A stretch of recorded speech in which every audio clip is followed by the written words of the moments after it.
নমস্কার, Sagardighi news Facebook page থেকে আজকে লাইভে আসার কারণ হলো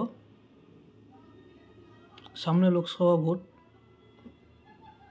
সেই ভোটকে সামনে রেখে রাজ্যের বিধানসভায় বাজেট পেশ হলো 2024-25-এর।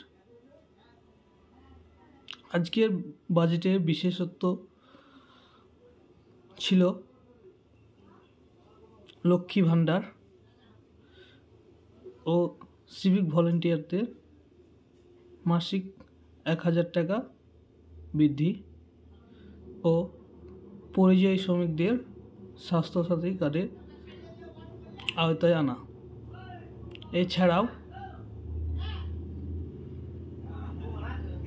50 দিনের কাজ, যেটা